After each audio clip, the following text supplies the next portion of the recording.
How did you handle the summer, both physically and mentally, to stay sharp?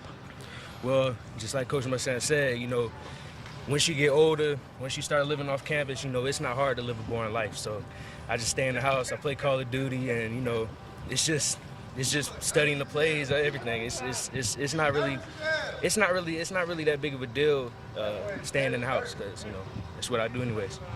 Is there anything fundamentally you've been kind of focusing on early in camp? Fundamentally, just working on really just getting my head placement where it needs to be and getting my steps down quick, because playing inside, the closer you are to the ball, the harder it is to play. So getting my steps inside, steps down quick, that's the main thing that I've been working on fundamentally, just to, help the guys around me be better offensive linemen. Coach mentioned the other day at the season started today, you're in there as a starter at center. Just talk about how you think about that and how that's going for you so far. Right, well, with guys like Hutch and Dillon on the offensive line, those are two good guys to look up to, because, they play so many games in the SEC. So, just being in the center position, I want to make sure that they're as comfortable as they can be, just giving them the play call, getting them in the right position, just to, help us excel as offensive line. You've played mostly guard throughout your college career up to this point. Just wondering about that transition to playing center and how you're adjusting to that, and what's different about playing that position, obviously snapping the ball. Well, also tackle too. Tackle, you got the speed game, and then on the inside, you got more power. So really, just the main thing, the main transition from going from outside to inside is just being a man. You got to be a man on the inside, because that's grown man football. Like I said, the closer you are to the ball, the harder it gets. So.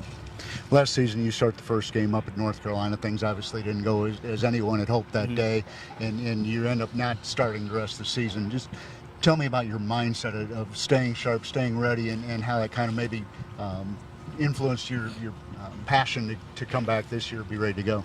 See, because that was a crazy time. I've never gotten hurt before, and in the North Carolina game, I had a high ankle sprain, and it kind of messed with me mentally, because I've never been in a vulnerable state before like that. So coming back, guys look at me in the locker room as a happy, jovial guy. So being in the locker room, just staying on top of everything, just keeping the guys in order, and just trying to, make sure everybody happy, because that's the guy that I am. I bring the energy to the team. So, just making sure everybody is just in tune, and, just make sure everybody is just okay, because that's what I like to do. I like to see myself as a father figure, as an offensive line. Just fun guy. Last year, Donnell Stanley took over at center, obviously a sixth-year guy, been around a long time. What did you learn from him and just playing behind him? Man, everything. From guys like Donnell, Dennis, Zach, those guys, ever since I've been here, since my freshman year, since I stepped foot on campus, they showed us how to play offensive line. And, you got to win the trenches. And that's what they did every day when they came out here. So, I pride myself on that, never letting my man make the play. How is the chemistry developing on the offensive line at this point? Like I said, man, we're a fun group.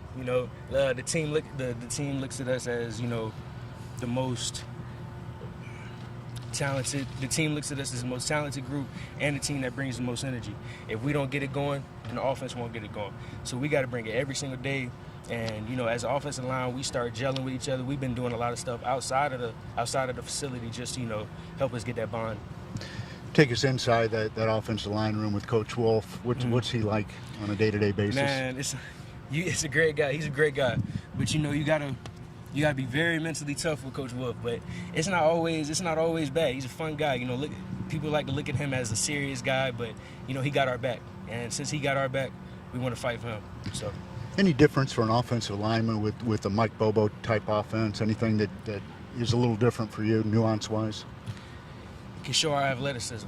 We got a very athletic group, and I'm just very excited to show it. Very, very, very excited to show it. You had a chance to intern with a local TV station in the past. Once your football career is over, is that something that you're still interested in getting into, or what would you like to be doing down the road? Yeah, see, I like to see myself in front of I like talking. So, either if it's about sports or just talking about some, commentary, just anything in general. I just like to be in front of a camera and just talking. Like I said earlier, I'm just a fun guy to be around. And I just like to bring everybody around me up. I just like to see everybody around me happy. That's my main goal, just keeping everybody happy. And as far as after football, if I want to be in the sports world, might see me on ESPN. I might be calling Monday Night Football one day. You know. All right. Thanks a lot, Eric. Yes, sir. Appreciate it. Thank you. Have a good one.